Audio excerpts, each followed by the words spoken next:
I walk with you wherever you go, through tears and joy. Shalom. Selamat malam semuanya. Tuhan memberkati Anda. Bapak Ibu yang terkasih, adalah sebuah berkat dari Tuhan kalau saya boleh berkumpul bersama Anda pada sore hari ini. Terlebih saya diminta untuk datang ke Solo. Biasanya saya ke Semarang, ke Magelang, orang Solo lari ke sana. Dan orang Solo berkali-kali, Romo ke Solo, ke Solo, ke Solo. Kok ada apa yang membuat saya sulit ke Solo? Namun tiba-tiba ada Suster Ursulin dari Batu Retno. Romo, kami dari desa. Romo, kami ingin mengundang Romo. Boleh, tapi Romo, kita ngomong pahit dulu ya Romo. Mari silahkan. Kami nggak punya tiket pesawat. Romo nanti di sini tidur di Ursulin, tidak dapat apa-apa pulang. Bagaimana Romo? Siap. Lalu akhirnya kelompok Solo berkata, Romo bisa berangkat nggak? Bapak yang membiayai, dana mereka ya Pak ya. Ya Pastor. Dan Bapak Ibu yang terkasih, tadi malam saya memberi di Solo. Dan baru pertama kali malam hari saya tidur di antara para wanita. Antara gelisah dan nyaman. Saya membayangkan aneh-aneh, tidak, karena saya pastor. Berdoa rosario, Tuhan jauhkan aku dari percobaan. Jauhkan aku dari percobaan. Saya sudah mendengar kamar suster dikunci semuanya. Klerek, klerek, klerek, klerek. Kamar saya enggak saya kunci. Jam 12 malam, saudara-saudara, tadi malam saya digedor dan diteriaki oleh para wanita. Romo, Romo, gitu. Waduh, kata saya tuh, saya takut. Suster, kita digerebek oleh Hansip, kata saya itu. Tidak Romo, hujan, kamar Romo ini bocor, Romo harus pindah. Ya Allah, kata saya itu. Jadi saudaraku, suara saya serak-serak becek karena tadi malam kehujanan. Tidur di susteran, bocor, kena tetesan air hujan. Jadi suaranya agak fales sedikit. Malam hari ini kita akan berbicara tentang, mana itunya? Saya bisa ngelihat bahan saya di mana? Sini Pak. Ah ini. Aku bangga dan cinta pada iman dan gerejaku. Tema ini diangkat oleh panitia bersama saya atas dasar apa? Keprihatinan. Apa yang memprihatinkan di dalam hidup kita? Banyak umat yang puas hanya seminggu sekali ke gereja, sudah kolektor, sudah datang, bisa, cukup. Dan umat pun datang ke gereja nggak ngerti apa-apa. Yang penting datang. Ingat toh apa yang saya katakan di Bandung, saya melihat beberapa umat, kalau udah datang ke gereja, masukin tangannya ke air suci, Mah kita duduk di mana? Lalu mamanya, terserah apa saja. Anaknya ikutan, aku nggak mau di depan. Tidak mengerti apa makna dari tanda salib. Juga sama, karena biasanya dari gereja itu orang langsung jalan-jalan. Males toh pakai baju 2 atau 3 bawa ganti. Ya sudah sekalian, tujuan utamanya gereja atau jalan-jalan? Tuhan, kalau dia mau berbohong Tuhan. Tujuan utamanya jalan-jalan. Maka dari itu, mbok ke gereja itu pakai baju yang sopan. Tapi saya sekolah di Filipina. Filipina itu terkenal negara Katolik. Dan di sana memang lebih parah daripada Indonesia. Perempuannya yang sini naik, yang ini turun. Duduk di depan, ngangkang nih. Romonya pening toh ya. God be with you.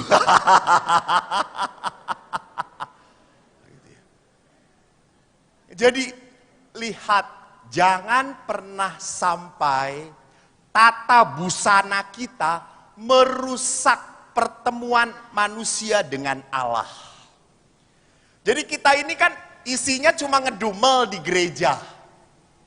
Maka saya juga sering mengingatkan lektor pakai sepatu mbok yang tenang. Jangan pakai sepatu udah klotak, klotak, klotak, klotak. Dan mengapa lektor sekarang memakai jubah? Supaya tidak menjadi batu sandungan. Maka mereka memakai baju liturgis. Sebetulnya sih tidak harus pakai baju yang biasa bagus. Tetapi yang namanya lektor, wah yang bertugas tidak datang. Sedang nunggu kucingnya hamil. Saya menggantikan. Padahal saya pakai rok. Itulah sebabnya kenapa mereka memakai busana liturgi. Nah di situ apa yang saya melihat bahwa seringkali perjumpaan kita di dalam liturgi dengan Allah tidak kita sadari. Perhatikan, di sini ada nggak misa penyembuhan? Ada nggak misa penyembuhan? Oh kok ada yang begini, ada yang ngomong ada. Ada. Dulu ada. Misa penyembuhan, seringkali umat itu datang misa penyembuhan jam 7, jam 5 sudah penuh. Karena mereka intensinya apa? Ingin sembuh. Dan memang dalam misa itu ada beberapa orang yang dijamah oleh Allah. Sekarang ini misa penyembuhan sudah dikurangi. Kenapa? Karena setiap misa itu penyembuhan. Lalu mungkin umat bertanya, tapi pastor saya tidak merasa disembuhkan pastor. Saya malah tambah ngantuk pastor. Apalagi umat ini kan kalau udah duduk pas dengar bel, teng, lihat romonya. Wah yang ini, pasti lama khotbahnya. Lalu ngomong ke suaminya, Pak apes. Kata saya juga jangan sekarang bisanya gitu ya. Jadi dengan imamnya saja saya sudah, dalam bahasa Jawa benar atau tidak? Maidu. Betul toh? Dengan imamnya sudah maidu, bagaimana? Maaf saya lahir di Bandung. Ya udah kayak gitu. Bagaimana mungkin bertemu dengan Allah? Sudah meragukan imamnya. Jadi kita seringkali memasuki gereja nggak ngerti apa-apa. Sama dengan sakramen pengampunan, rekonsiliasi. Sakramen rekonsiliasi, saya kalau di Bandung saudara-saudara. Tanya Suster Ursulin. Natal Paskah saya bisa duduk di tempat pengampunan 4 jam. Begitu banyak sekali umat. Sampai capek kita. Saya pindah ke tebing tinggi. Di Medan, kota Medan. Tapi tidak di kotanya, 86 km. Mau Paskah yang lalu, tahun lalu. Sakramen pengampunan untuk umat. Saya datang, jam berapa kita? Jam 5. Saya udah turun pakai jubah. Pastor-pastor yang lain, ngapain kok? Sakramen pengampunan. Ya sana-sana duluan. Melayani umat harus semangat coy. Silakan. Saya duduk di sana, sakramen, lihat di gereja masih kosong. Saya tetap masuk. 1 jam. Yang datang cuma lalat dan nyamuk doang. Saya baru sadar lalat dan nyamuk di paroki saya orangnya adalah yang paling berdosa daripada manusia gitu. Dan 2 jam nunggu hanya 2 orang pengampunan dosanya. Dan yang lucu pengampunan dosa kan tidak boleh mengatakan toh, tapi inang lucu tua-tua gitu. Romo mau mengaku dosa? Boleh inang, silakan. Di mana Romo? Ya di situ kata saya itu. Tidak boleh dekat Romo kah? Tidak boleh kata saya itu. Begini Romo, saya sudah lama tidak mengaku dosa. Dosa saya ini Romo gini ya, suami saya itu menjengkelkan Romo. Suami saya itu susah diatur. Suami saya itu perginya ke kedai, mabuk terus Romo. Suami saya itu kalau pulang mabuk selalu memukul saya jengkel, saya marah. Itu dosa-dosa saya Romo. Lalu saya berkata, Ibu dengan demikian saya ampuni dosa suami ibu. Lalu ibu itu berkata, dosa saya bertambah. Bapak Ibu, seringkali kita melihat sakramen pengampunan sebagai sakramen laporan dosa. Bukan. Sakramen pengampunan adalah sakramen perdamaian. Perdamaian. Nah, pengetahuan-pengetahuan ini begitu minim sehingga kita tidak pernah bisa mengambil manfaat besar dari sakramen dan berkat-berkat yang disediakan oleh gereja. Maka banyak sekali umat itu yang selalu menyalahkan gereja. Gereja kita tidak menarik, liturginya tidak menarik, kurnya fales. Kan di gereja itu kan terlalu banyak komentator, toh, betul ya. Tapi kalau, ya nggak menarik, coba ibu yang kur, nggak bisa saya. Ya udah jangan komentar kalau begitu. Jadi banyak sekali orang yang mudah komentar tetapi untuk berpartisipasi tidak mau. Maka sekarang mari bagaimana kita mencoba untuk melihat bahwa orang-orang pun mempertanyakan, orang yang rajin ke gereja pun belum tentu hidupnya baik dan benar. Tidak ada teladan. Dia ke gereja doanya kenceng, tetapi berdosanya pun lebih kenceng. Jadi tidak ada sinkronisasi antara hidup doa dan hidup kasih. Atau juga orang-orang banyak yang mengatakan, wah di dalam gereja Katolik itu sudah terlalu banyak dosa. Pemimpinnya juga sama, pastor-pastornya juga banyak yang homo, banyak yang abuse. Langsung semua itu menjadi apa? Menjadi geram membuat orang malas ke gereja. Maka Bapak Ibu yang terkasih, kalau kita coba melihat keprihatinan dengan keprihatinan ini, pertanyaan saya, kita itu ke gereja cari kesenangan, cari kepuasan, atau cari keselamatan?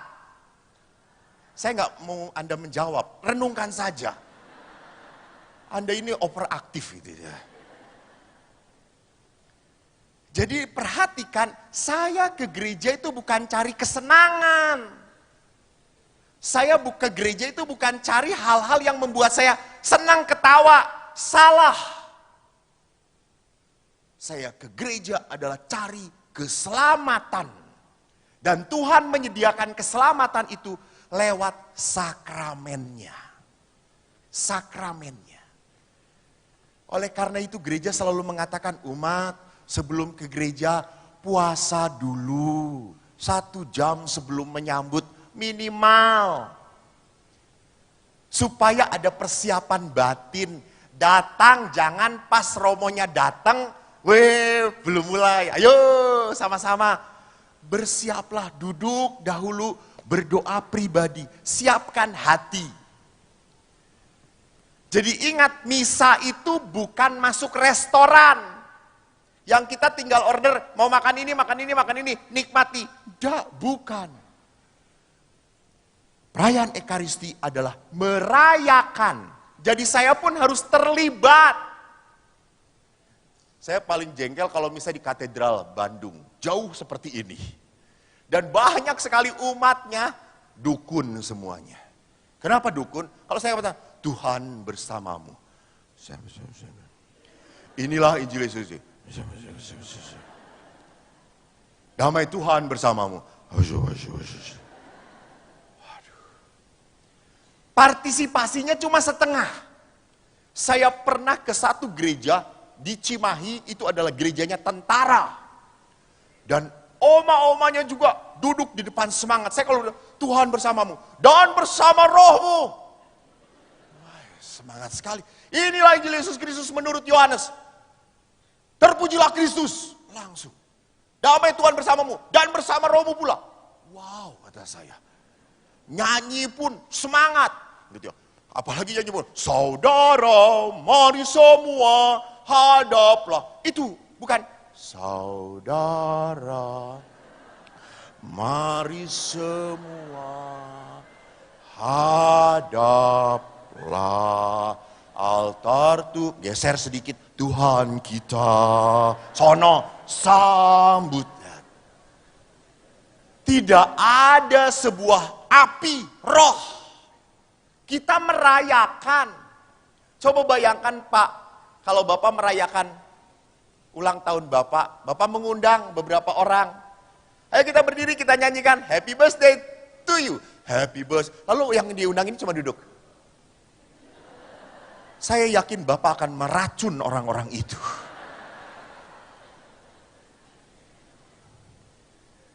Jadi jangan pernah lupa, masuk ke dalam sakramen Ekaristi, kita bukan masuk restoran. Kita masuk ke dalam perayaan. Kita mau merayakan. Nah, sekarang mari kita lihat. Gereja yang sejati itu seperti apa? Saya bisa bangga kepada gereja kita, kepada gereja yang sudah kita imani, bercirikan satu, kudus, katolik, dan apostolik. Apa artinya? 4 tanda gereja yang sejati. Yaitu pertama adalah gereja itu satu. Apa artinya gereja satu? Pertama, gereja kita adalah satu. Apa yang menyebabkan kita satu? Kita punya satu iman dan pengajaran.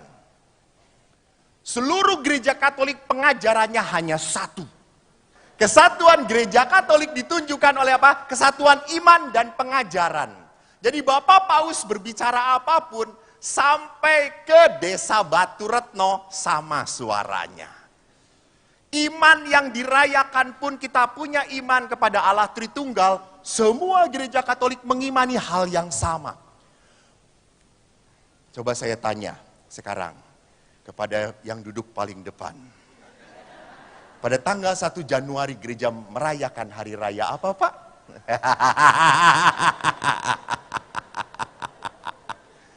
Terima kasih Pak. Santa Maria Bunda Allah, betul Bapak. Tepuk tangan untuk Bapak. Bapak menjawab dalam hati dan saya tangkap. Maria Bunda Allah pada tanggal 1 Januari. Theotokos.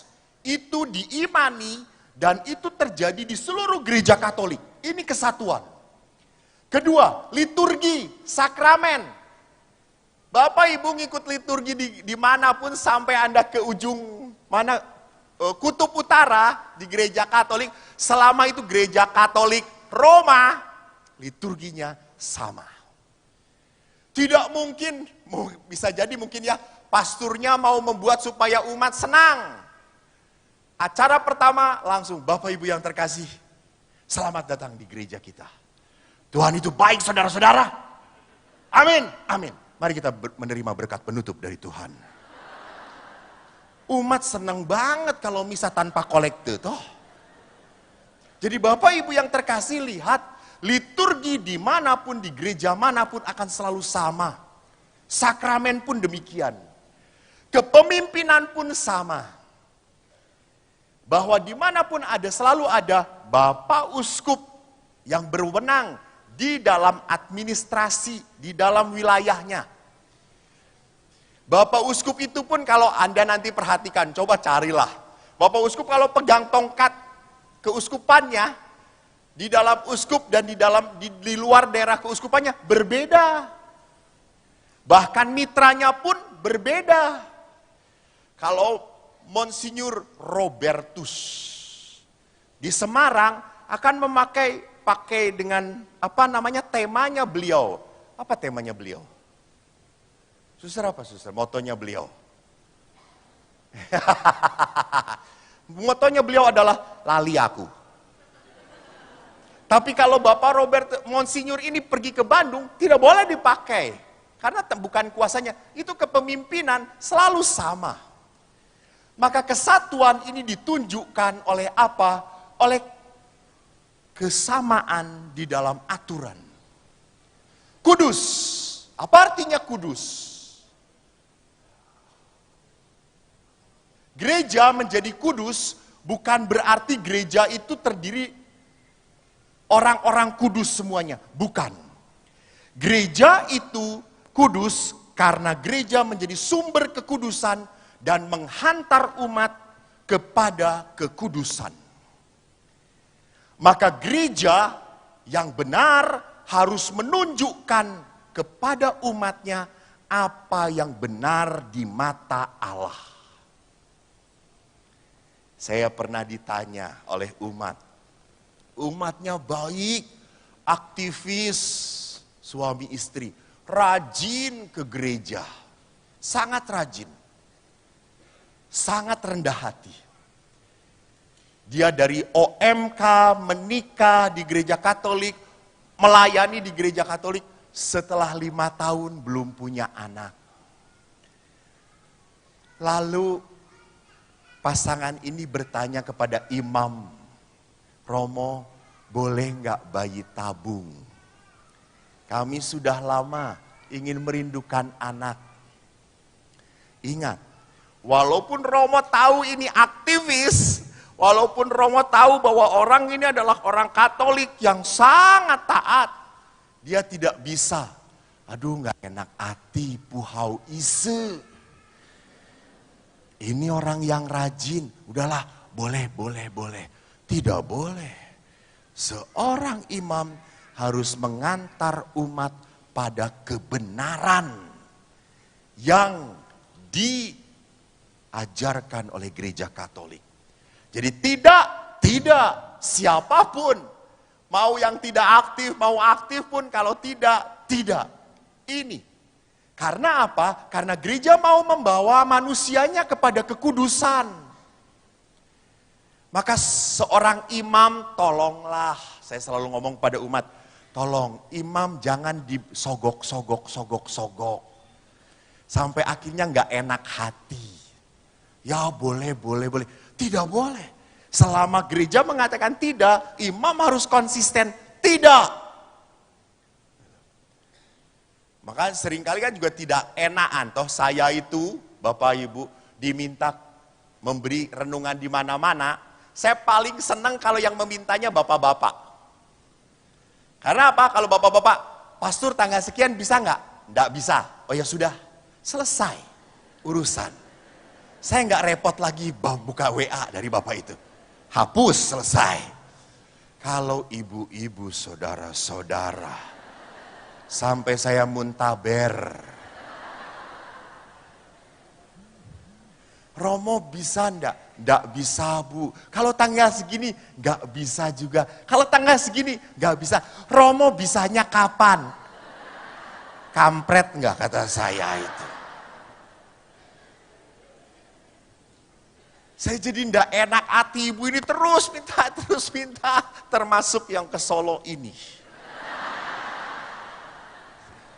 Akhirnya ya enggak enaknya, ya wes, bisa.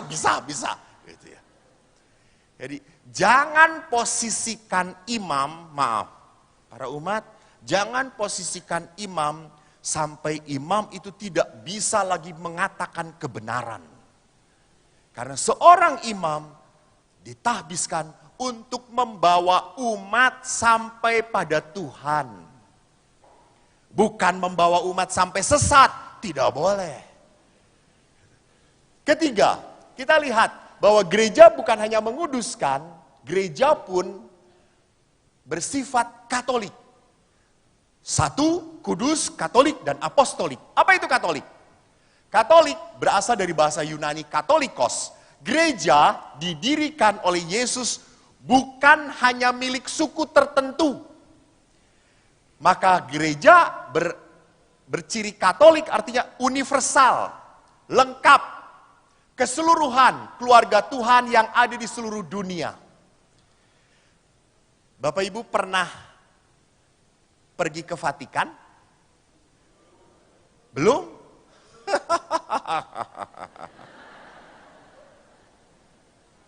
5 kali. Pernah melihat Vatikan? Syukur pada Allah. Bentuk Vatikan itu seperti apa? Kubah, lalu seperti tangan. Itu simbol dari gereja yang Katolik. Mau merangkul siapapun. Di dalam gereja Katolik tidak ada yang ditolak. Di dalam gereja Katolik, you are my brother. Hebat. Maka di dalam gereja Katolik pertanyaan saya, umat Solo, misalnya ya, misa dipimpin oleh saya. Di sini sepanjang misa itu tekun, kusyuk, aktif. Umat ini sepanjang misa turu. Pertanyaan saya, pulang misa imam memberi berkat Allah atas Anak, Bapa, Putra, Roh Kudus. Ini kan jelas toh kusyuk mengikutinya. Pulang sebagai orang terberkati. Yang ini sepanjang misa sampai ngiler-ngiler. Diberkati atau tidak? Edan enggak? Berdosa masih berani mengatakan diberkati. Itulah.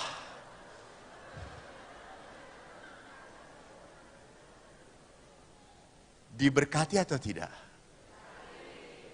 Itu baiknya Tuhan. Tuhan itu tidak pernah memilih-milih.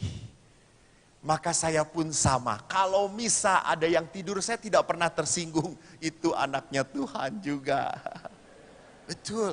Saya malah bahagia, mungkin dia tidak bisa tidur di rumah. Di rumah Allah bisa tertidur. Syukur pada Allah toh. Jadi Bapak Ibu yang terkasih, lihat. Di dalam gereja, kenapa kita mengatakan ini umat Tuhan. Yang semangat misanya umat Tuhan. Yang tidak semangat menjawab umat Tuhan. Yang datang pas mau komuni ya umat Tuhan. Diberkati ya diberkati. Itu berkat Allah tidak pernah tergantung pada hidup kita seperti apa. Allah memberi gratis. Maka gratis itu dari kata gracia, rahmat, pemberian dari Tuhan. Nah, kalau tadi dikatakan bahwa Katolik itu adalah gereja yang merangkul semua orang, maka gereja pun bersifat apostolik. Dibangun atas dasar para rasul sejak pertama dan begitu bertahan sampai sekarang kita masih diajar, dikuduskan, dibimbing oleh para rasul. Lewat siapa? Bapak Suci Paus. Beliau adalah pengganti Rasul Petrus.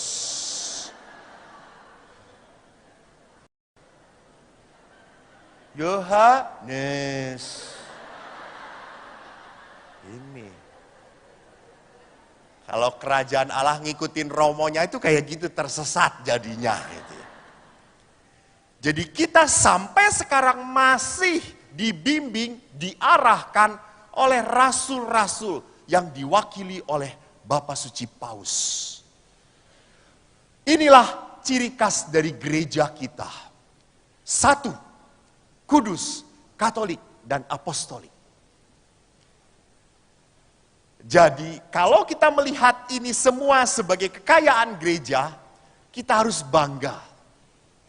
Kita didasarkan, gereja kita didasarkan atas kebenaran.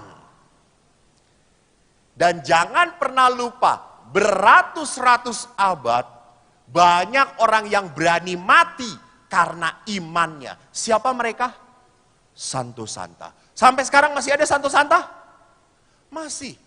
Santa Teresa dari Kalkuta, Santo Yohanes Paulus, masih ada orang-orang kudus tahun-tahun ini, masih.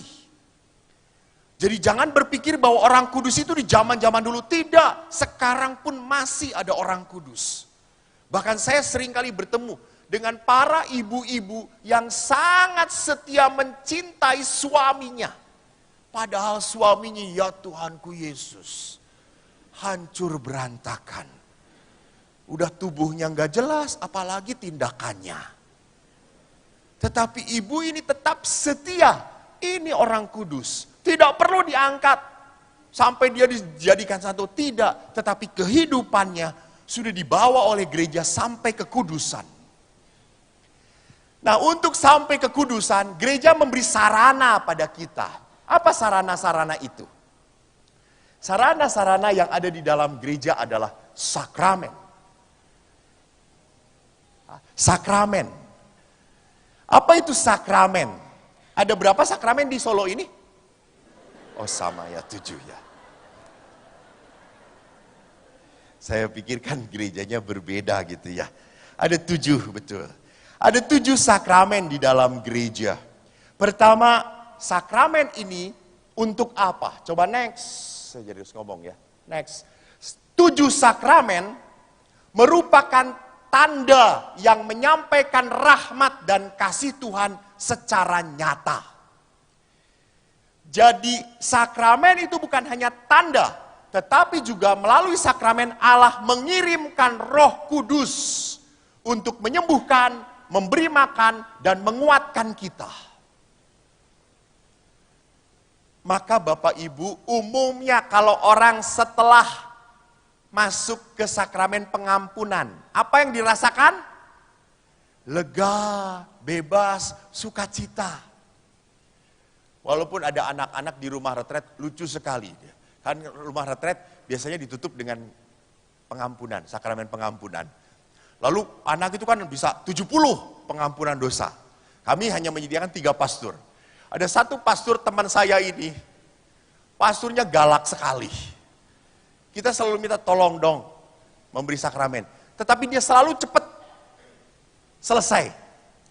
Saya nggak ngerti kenapa dia cepat. Baru saya tahu setelah saya dilaporin oleh anak-anak. Karena anak-anak yang ngantri ke saya banyak, ke teman saya banyak, ke pastor itu sedikit. Kenapa? Karena anak-anak selesai pengampunan langsung keluar. Waduh. Kenapa lu? Hukumannya rosario. Langsung apa? Rosario, pindah semuanya. Lalu semuanya, di sini 3 salah Maria, 3 salah Maria, 3 salah Maria.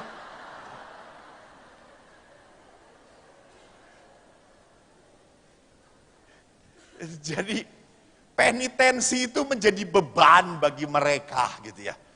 Bukan menjadi saat pertobatan bahwa saya ini denda dosa yang harus saya buat. Ini sebagai denda, Allah sudah mengampuni saya membuat denda ini. Tetapi dia beban gitu ya. Dan pastor itu selalu senang. Rosario kamu, jalan salib kamu. Anak-anak ada waduh.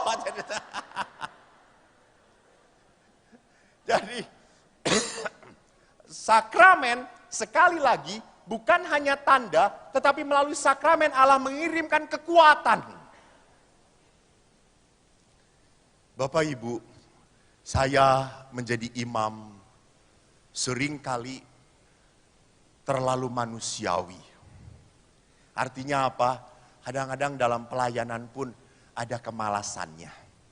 Apalagi waktu saya di rumah retret. Di rumah retret saya tidak punya umat. Lalu karena tidak punya umat, saya tidak bertanggung jawab saya tidak pernah mengirim komuni ke rumah sakit. Tidak pernah, karena itu bukan wilayah saya. Ada pastor yang sudah bertanggung jawab.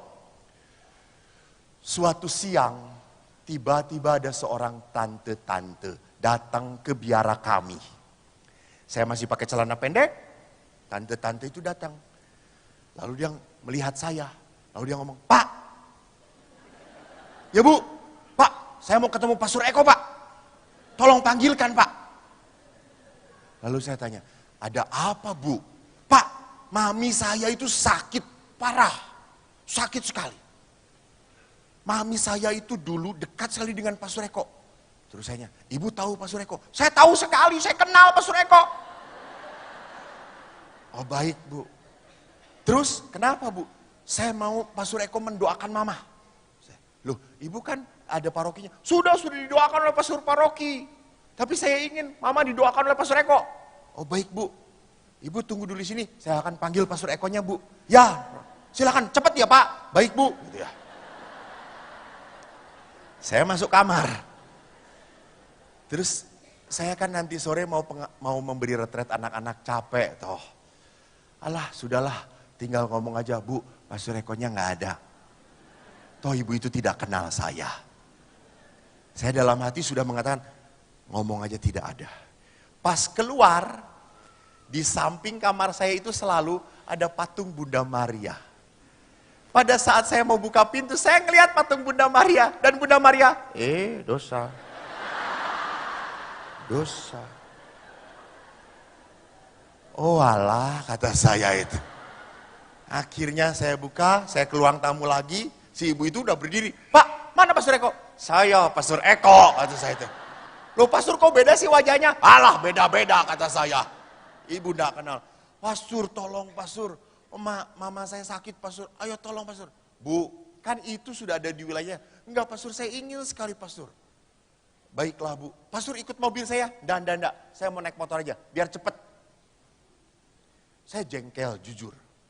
Lalu akhirnya saya pakai jubah, pakai baju, pakai jaket. Lalu ambil alat-alat sakramen. Saya pergi, saya naik motor. Ibu itu di depan naik mobil. Jujur saya jengkel. Siapa suruh saya jadi pastor? Repot jadinya, kata saya itu. Ibu centil lagi. Gitu. Terus saya jengkel terus betul. Sampai akhirnya sampai rumah dia, saya parkir motor saya. Lalu ibu itu, ayo Pastor masuk Pastor. Rupanya di rumah sudah berkeliling anak-anaknya. Saya melihat ibunya, kasihan sekali, selang di mana-mana. Lalu saya berkata, baik mari kita berdoa. Saya doakan,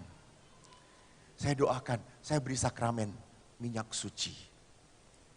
Setelah berdoa saya berkata, Oma, Tuhan memberkati ya Oma ya.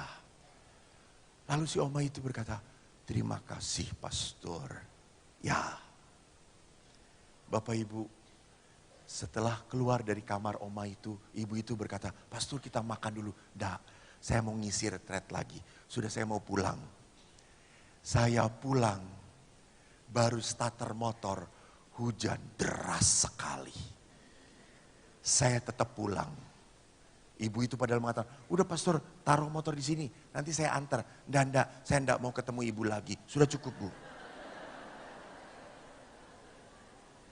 Lalu saya naik motor, jujur saya bahagia sekali.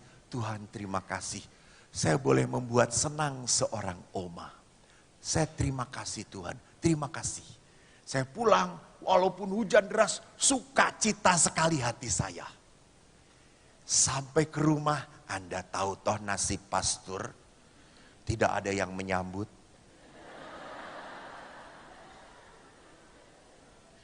Kubuka semua yang basah, teh anget kubuat sendirian. Dan saya berkata, kok minum dulu ya yang anget-anget biar sehat ya kok ya gitu minum. Setelah itu tiba-tiba handphone saya berbunyi. Saya lihat saya tidak kenal. Lalu saya tanya, halo Romo, ya ini tadi saya yang minta Romo perminyakan. Oh ya Bu, kenapa Bu? Terima kasih Romo ya, Romo pulang, Oma meninggal Romo. Lalu saya berkata, syukur pada Allah. Lihat, kadang-kadang Tuhan mau memakai saya. Kadang-kadang, tidak selamanya, terserah Tuhan toh. Saya pun di rumah retret, seringkali banyak orang yang retret, banyak yang bertobat, enggak ada. Saya juga jamin setelah Anda ikut seminar ini, apakah pulang dengan bertobat? Enggak mungkin gitu ya. Pertanyaannya apakah sia-sia? Tidak. Tugas saya menanam, melemparkan. Anda tersentuh atau tidak, itu tugasnya Tuhan. Tuhan sentuh mereka. Kalau tidak, ya sudah. Paling-paling saya tidak diundang lagi di Solo. Syukur pada Allah. Bapak Ibu yang terkasih, lihat di sini bahwa sakramen itu adalah tanda yang membawa berkat dalam hidup kita. Maka kalau kita mengikuti Ekaristi, kita sadar ini semua adalah saat bagi kita untuk diberi makan oleh Tuhan. Dan liturgi gereja itu indah, tidak hanya ngomong, ada dengar suara, ya toh? Ingat, perarakan diiringi oleh nyanyian pembuka. Begitu indahnya. Sampai saya pernah misa dengan teman-teman saya yang bekas seminari. Saya punya kelompok bekas seminari teman-teman saya. Mereka semua beberapa sudah menemukan jalan hidup yang benar. Maka mereka membawa pasangan dan anak-anaknya. Saya salah satu yang masih tersesat. Waktu itu saya mimpin misa dengan anak-anak dari teman-teman saya. Duduklah mereka di depan. Misa kita di lapangan. Lalu saya kan mau konsekrasi. Lalu saya berkata, inilah tubuhku yang dikurbankan bagimu. Saya angkat tubuh Kristus. Tiba-tiba anak yang di depan, dia angkat tangannya. Lalu dia mendengar tidak ada apa-apa. Langsung dia berkata, dung, dung, dung. Saya tuh cuma diem saja.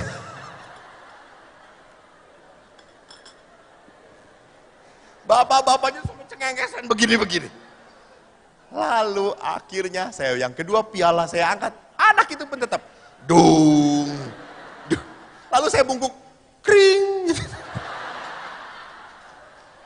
Selesai misa, saya tanya anak itu, "Nak, kenapa tadi pakai dangdung-dangdung?" kata saya itu. "Romo, kalau nggak didungdung itu nggak jadi tubuh Kristus, Romo." Lihat liturgi. Dia tahu bahwa dalam liturgi harus ada gerakan, ada suara juga, ada kata-kata. Itu lihat liturgi kita. Sungguh melibatkan seluruh indera kita di dalam sakramen. Maka salah kalau orang pergi Ekaristi, jengkel, marah, ndak suka. Diberi makan oleh Tuhan kok ndak suka. Kalau yamca setengah modar seneng banget gitu ya. Oh babi enak, babi enak, babi enak. Samcan hauce, lai.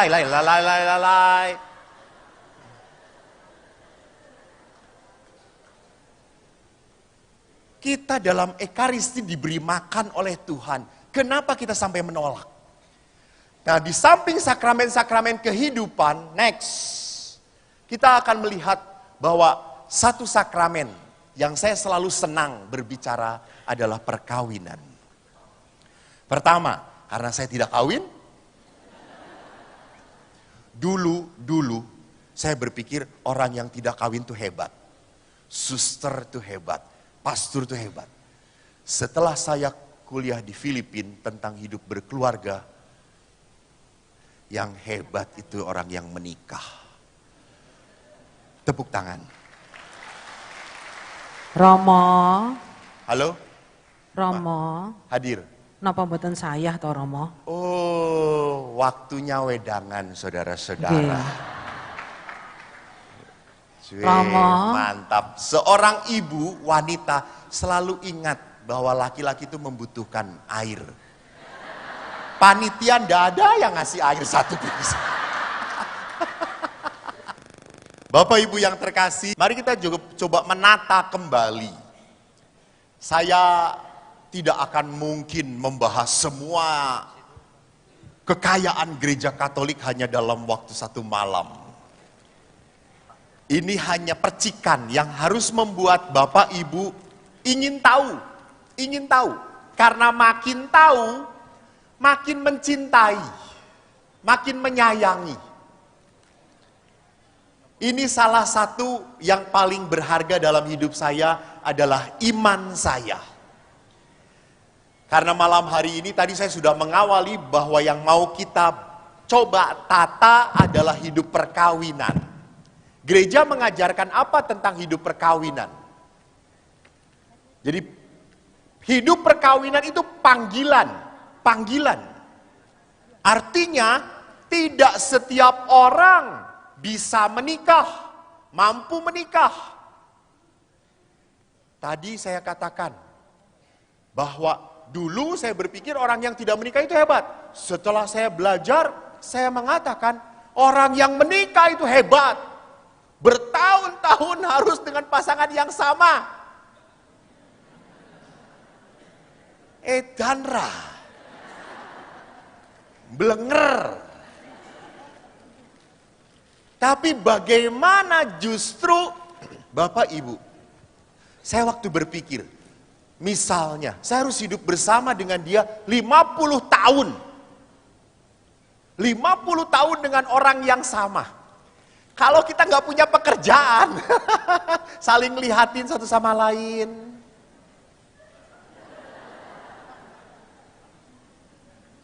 Malah padu nantinya. Gitu ya. Maka kita harus bisa merawat cinta, mengungkapkan kasih. Dan supaya kita bisa merawat cinta dan mengungkapkan kasih, kita harus mengerti bahwa tadi, hidup perkawinan panggilan. Jadi kalau panggilan, Anda dipanggil oleh Allah untuk hidup bersama dengan Dia. Jadi perkawinan, sungguh kemarin saya baru pulang dari Bandung ke Bandung karena dipanggil ada seseorang umat yang dekat dengan saya meninggal suaminya. Ibunya itu kuat sekali, wah kuat hebat sekali. Tapi pada saat suaminya kita dorong ke tempat kremasi, ibu itu langsung wah teriak menangis sekali. Tidak tahan. Bahwa orang yang sudah sekian tahun hidup bersama dia sekarang tidak ada. Maka bapaknya ini saya dampingi penyakit kanker 4 tahun. Dan terus drop terus. Sampai akhirnya meninggal. Saya ditelepon ke Medan. Ibu itu berkata, Romo, suami sudah meninggal. Saya tidak, Bu, syukur ya, Bapak tidak sakit lagi. Apa kata ibu itu? Romo, saya sedih karena saya sekarang sendirian. Lihat, betapa menyedihkan. Bertahun-tahun harus tidur bersama, tiba-tiba Anda harus sendirian. Apa enggak aneh? Saya pernah tidur berdua, aneh saya.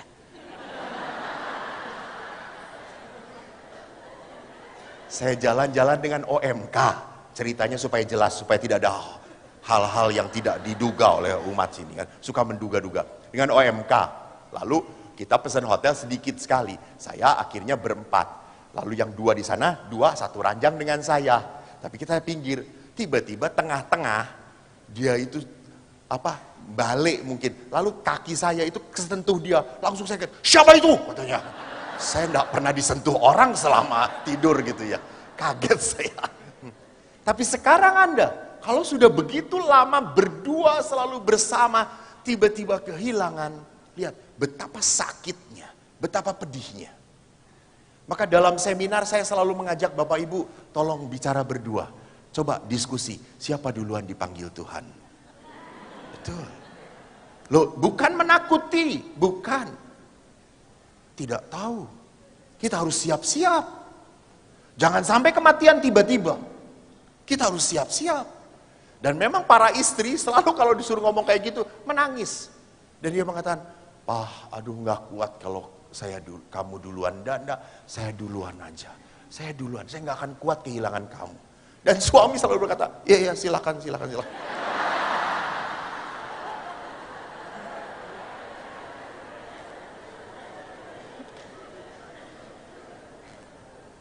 Jadi panggilan hidup itu berarti apa? Kehendak Allah ada di situ.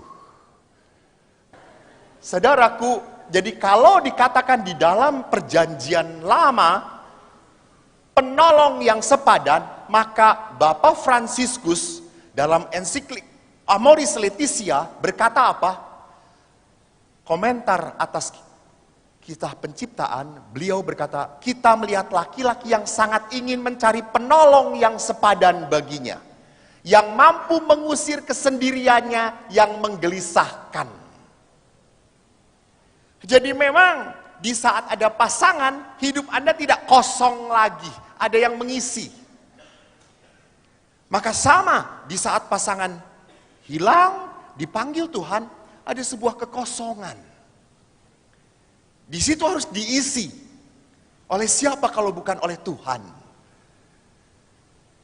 Maka Bapak Paus melihat di sini bahwa Kekosongan dalam hati manusia hanya bisa diisi oleh penolong yang sepadan dan tidak dapat ditenangkan oleh kedekatan dengan binatang-binatang dan seluruh ciptaan.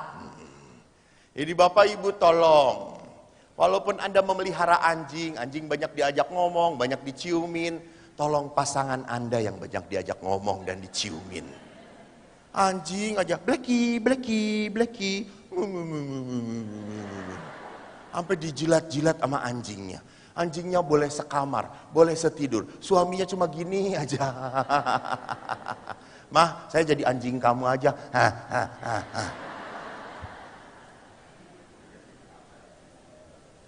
Jadi di situ diperhatikan bahwa di dalam kehidupan tidak pernah ada apapun yang bisa menggantikan penolong yang sepadan ini selain pasangan Anda. Itu komentar Bapak Paus. Tetapi di dalam sebuah perkawinan Katolik, saya berjanji setia dalam untung dan malang. Itu berarti apa? Kasih bukan berdasarkan perasaan, tapi kasih yang agape, bertahan, teguh, rela menyerahkan diri, cinta yang paling didambakan oleh hati kita. Maka cinta di dalam perkawinan adalah cinta seperti salib Tuhan. Itu cinta. Jadi cinta itu memang Anda harus mau rela menderita sakit untuk orang yang dicintai. Bukan hanya sakit untuk orang yang dicintai, tetapi juga sakit dan menderita karena orang yang dicintai. Ini cinta yang dituntut oleh gereja. Kau tidak pernah boleh meninggalkan dia. Walaupun dia sudah piansui, sudah di kursi roda, diam saja begini. Bu, itu siapa bu? Bu, enggak bisa. Itu pasangan saya. Jadi di dalam perkawinan, janji ini memperlihatkan kepada kita cinta yang luar biasa. Yang tidak mungkin dilakukan oleh kita kalau kita tidak dekat dengan Tuhan. Sering kali saya menghadapi pasangan yang masih muda, emosi, marah, langsung baru beberapa bulan atau beberapa bulan perkawinan, kita nggak cocok, bubar, selesai. Emang kalau kamu kawin lagi bisa cocok? Manusia itu memang pada dasarnya tidak cocok. Halo. Betul toh? Waktu pacaran semua dicocok-cocokkan. Karena waktu pacaran itu indah segalanya, you know. Jadi saudaraku yang terkasih, lihat bahwa perkawinan itu adalah bukan cinta romantisme, bukan. Cinta yang berani menanggung resiko. Aku yang mau menikah dengan dia, enak rapena, penak kewae. Ya, itu betul. Maka saya itu selalu dikenal dengan pastor hauce pu hauce ce. Lama-lama juga hauce sencingping. Jadi di sini diperhatikan bahwa saya tidak mungkin kuat kalau tidak mempunyai Tuhan. Maka Paus Benediktus ke-16 mengingatkan kita hanya dapat mencintai seperti Kristus. Nah itu, mencintai seperti Kristus bukan mencintai seperti manusia. Tolong. Kalau mencintai seperti manusia sih gampang. Dia menyenangkan, I love you. Dia menyebalkan, I tendang you. Lu banyak uang, I love you much. You ndak ada uang, abang pergilah. Ndak. Kalau kita mencari cinta seperti Kristus, Bapak Paus berkata apa? Kita hanya dapat mencintai seperti Kristus kalau kita menemukan kekuatan di dalam ekaristi dan pengampunan. Gak mungkin perkawinan bisa bertahan kalau Anda tidak bisa memaafkan. Tidak mungkin. Dan saya jamin perkawinan tidak akan bahagia kalau tidak bisa memaafkan. Saya jamin. Maka perkawinan akan kering, akan menjemukan kalau dua-duanya cuma diem. Diemnya apa? Menyimpan dongkol, menyimpan kejengkelan, menyimpan luka. Mau ngomong nggak nyambung. Maka kalau dua orang terluka, suruh ngobrol, ujung-ujungnya selalu berkelahi. Saya selalu ngomong pada pasangan suami istri, coba dong ngobrol, ayo ngobrol duaan. Karena kalau suami istri, yang bisa membuat topik adalah apa? Cucu. Kalau cucu datang, jadi ribut. Ayo seneng. Cucu pergi, opa dan oma meng tengah-tengah. Karena kalau mau ngomong, tidak nyambung dua-duanya. Jadi perhatikan di sana bahwa di dalam perkawinan pengampunan adalah dasar dari sebuah hidup perkawinan yang penuh berkat. Dan orang bisa mengampuni kalau dia diberi santapan rohani oleh Tuhan di dalam ekaristi. Maka persoalan dalam hidup perkawinan, dalam hidup berkeluarga adalah apa? Seringkali cinta yang berkembang di dalam perkawinan bukan cinta yang dewasa. Cinta yang selalu untuk saya. Saya tidak bahagia. Jadi Bapak Ibu yang terkasih, di dalam sebuah perkawinan,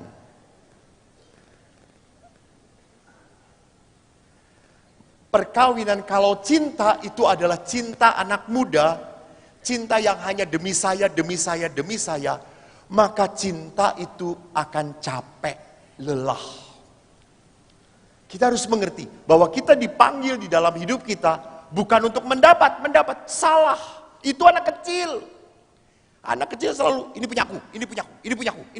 Nah, kalau di dalam kehidupan dewasa, kita bahagia pada saat kita memberi. Berbagi. Kita senang pada saat pasangan kita bahagia. Pasangan suami istri yang kemarin suaminya meninggal, itu suaminya sangat baik pada istrinya. Suaminya itu pendiam. Mereka punya perusahaan. Istrinya itu senang jalan-jalan. Dan suaminya tidak pernah melarang. Sampai, Pak aku mau pergi. Ya, sana. Saya mau pergi dengan ziarah sana. Bapaknya nggak pernah mau. Karena dia nggak kuat naik pesawat. Nggak takut naik pesawat. Terus suatu hari, karena dengan saya, dia berangkat ikut ke Jepang. Dengan saya, ziarah. Ziarahnya sebentar, belanjanya banyak. Lalu pada saat belanja, saya dengan bapak-bapak minum kopi saja. Lalu istrinya itu datang, Pak, sana beli. Ya, sana. Pak, nanti digesek, gesek, semua gesek aja.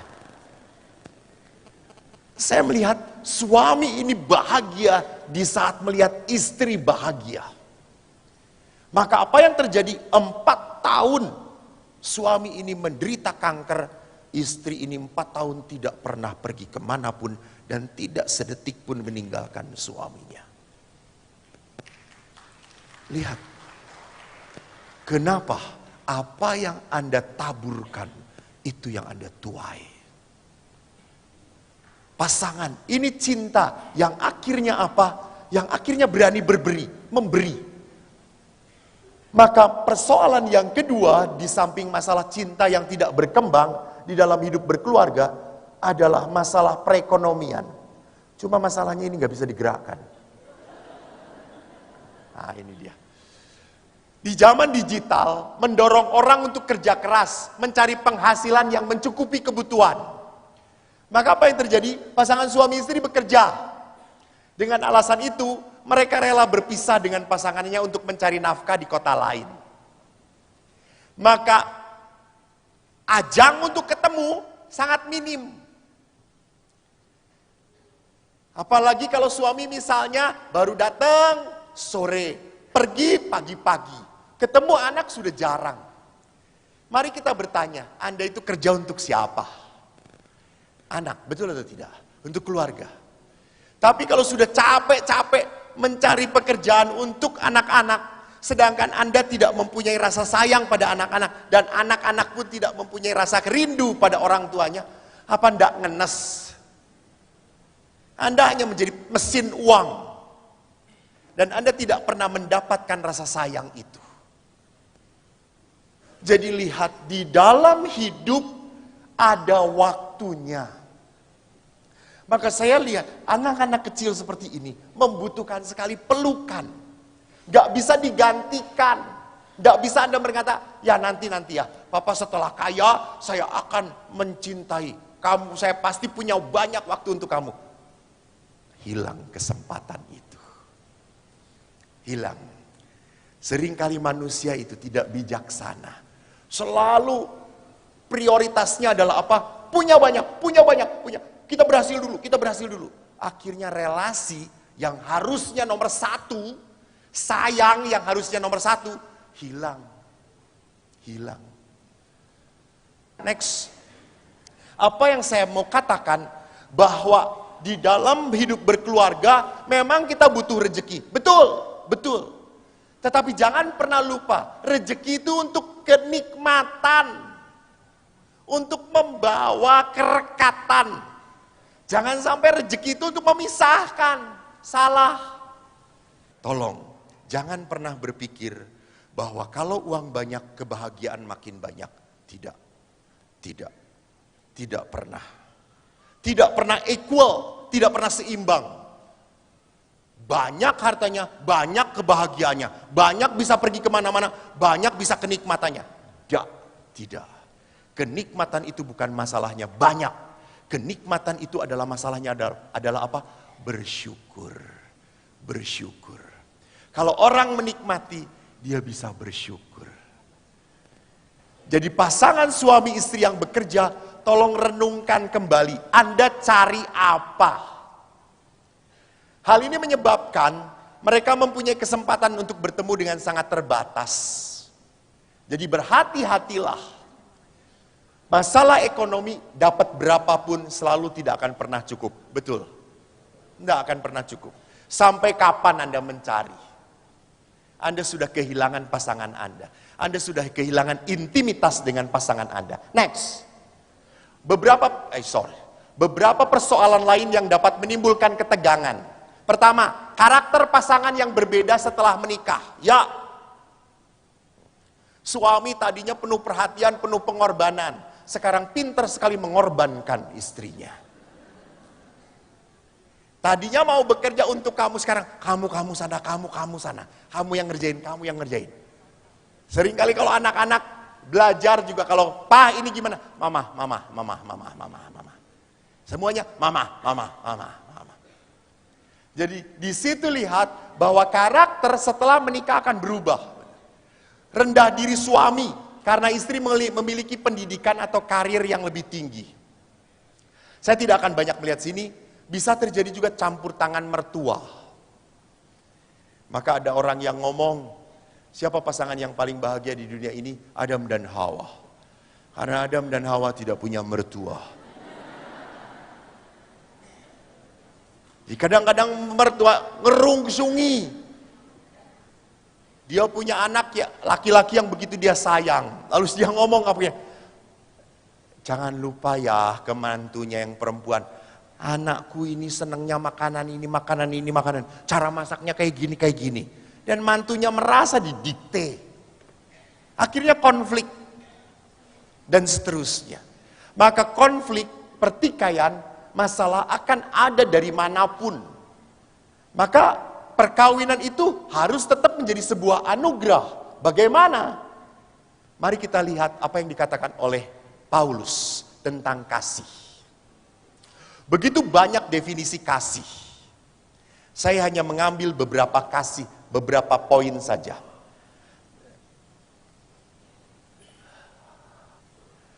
Paus Fransiskus menulis tentang kasih begitu panjang. Beliau mengatakan kasih itu ramah. Apa itu? Kasih tidak suka membuat orang lain menderita. Kasih itu tidak tega. Kalau melihat, tolong tidak dirubah pakai ini saja. Jangan rubah lagi ke manusia. Itu aja. Kasih itu tidak tega melihat pasangannya capek sendiri. Jadi di sini lihat bahwa di dalam perkawinan kasih ramah itu artinya apa? tidak suka membuat orang lain menderita. Yang kedua, kasih itu tanpa kemarahan. Betul bahwa pasangan Anda punya kelemahan. Ya, betul. Pasangan Anda bukan malaikat. Anda pun demikian. Maka kalau ada kekurangannya, tolong ingat bahwa dia banyak kelebihannya. Kalau ada sesuatu yang menyakiti hati Anda, jangan lupa banyak hal dia itu membuat Anda tertawa dan bahagia. Jadi ingatlah, marah itu seperti tadi, spontan, perasaan. Diam sejenak pun toh reda lagi. Maka jangan pernah diatur oleh kemarahan di dalam batin Anda. Dan yang terakhir, yang ketiga, Bapak Paus mengatakan, kasih itu menutupi segala sesuatu. Nggak mau, nggak tega ngomongin hal yang jelek tentang pasangan di depan orang lain.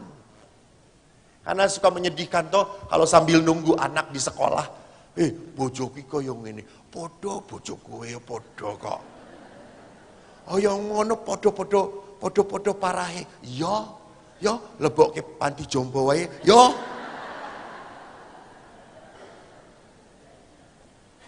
Jadi jangan sampai senang sekali, maaf ya, ibu-ibu, bapak-bapak, jangan sampai menjadi orang yang senang sekali punya litani penderitaan. Sorry. Jadilah manusia yang mempunyai litani berkat, litani sukacita, litani kebahagiaan. Kumpulkan berkat daripada kumpulkan penderitaan. Mengapa kita meributkan kelemahan suami kita yang sedikit, kelemahan istri kita yang biasa aja, padahal dia sudah begitu lama melayani engkau. Jadi lihatlah hal-hal yang indah. Saya menjadi imam pun sama, lebih senang saya melihat hal-hal yang indah dalam hidup saya daripada penderitaannya. Kalau saya waktu dulu seminari, saya pernah mau keluar.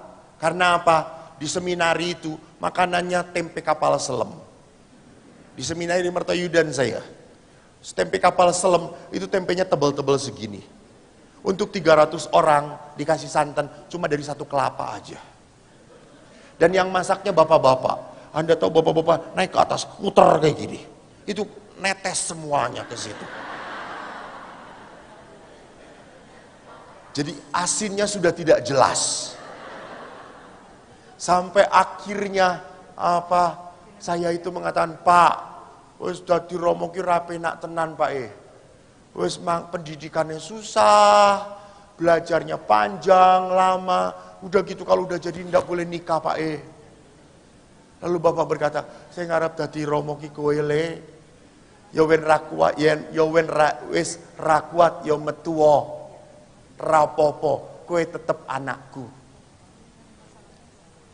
Hanya kata-kata itu begitu menguatkan saya sampai akhirnya suatu malam saya pulang ke rumah, dan waktu pulang ke rumah tengah malam saya kencing. Waktu kembali dari tempat kencing, saya baru sadar bahwa di ruang tamu itu saya melihat ada lilin bernyala. Saya lihat ada siapa? Saya tengok, rupanya Bapak sedang berdoa. Dan saya di situ lihat ada arca Bunda Maria, 2 lilin. Dan Bapak berkata, Tuhan, kalau engkau ingin anakku menjadi imam, panggillah. Tapi kalau engkau tidak berkenan anakku menjadi imam, biarkan dia tetap menjadi alatmu. Dan besoknya saya mengatakan, Pak, sampai mati saya tetap mau jadi pastor, Pak. Lalu Bapak berkata, kenapa Le? Karena Bapak mendoakan saya. Maka itu yang saya selalu katakan kepada para orang tua. Tolong, saya pun kemarin ngomong di Batu Retno. Kepada para orang tua, saya mengatakan, Bapak Ibu, sejengkel apapun Anda kepada anak Anda, semarah apapun kepada anak Anda, tolong jangan sampai Jangan sampai Anda mengutuki anak Anda. Anda jangan sampai mengeluarkan kata-kata yang membuat anak Anda merasa dikutuk dalam hidupnya. Sejengkel apapun, berkati, doakan. Saya bisa seperti ini karena doa orang tua saya. Walaupun ayah dan ibu doanya berbeda, tapi menarik. Saya ingat sekali, saya sejak kecil, kalau anak kecil itu tak lelo-lelo di itu namanya apa sih? Ditimang-timang, apa bahasa Jawanya? Hah? Alah, ditimang-timang lah. Itu ibu saya tuh nanya, tak lelo-lelo ledung, yen gede engkau dadi romo, jadi saya. Itu doa seorang ibu sejak saya kecil. Saya memang sejak kecil ingin jadi romo, tetapi kebetulan saya selalu ngomong bahwa saya bodoh dan ayah saya malu. Maka waktu saya ngomong saya mau jadi romo, ayah saya malu. Jangan nak, malu, kamu bodoh, tidak mungkin romo bodoh. Udah jangan, romo terus pinter nak, harus pinter. Kamu bodoh, tidak mungkin. Lalu saya kan jengkel lama-lama biarin Eko nanti kalau sudah jadi pastor khusus untuk orang-orang bodoh. Dan Tuhan mendengarkan doa saya.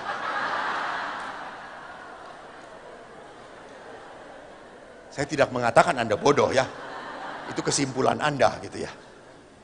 Dan yang menarik, kalau saya dibodoh-bodohin oleh ayah, ibu saya selalu mengatakan, sini kok, Eko anak ibu. Tapi bu, aku bodoh. Nggak apa-apa, harus ada yang bodoh supaya ada yang pinter. Ayo, kalau begitu Eko bodoh nggak apa-apa ya bu ya. Nggak apa-apa kok, asal jangan selama-lamanya. Itu. Dan ayah itu selalu mengatakan, kamu bodoh. Dan ayah sebagai seorang ayah punya ambisi. Anak-anaknya ingin masuk IPA semuanya. Dan ayah berkata, cah IPA ki pinter, utekin ning kini cah. Cah IPS ki ning kini le. Dari 4 anak ayah, 3 anak ayah masuk IPA. Dan itu bukan saya. Saya masuk IPS. Dan saya tulis surat saya di seminari, dari seminari tulis, Pak, anakmu yang tercinta ini masuk IPS. Utekeneng dengkul Pak E. Bapak ndak pernah membahas saudara-saudara. Tapi betul, saya sangat percaya otak saya didengkul. Kenapa? Kalau saya tidak bisa apa-apa, saya pakai dengkul saya untuk berlutut dan berdoa. Amin.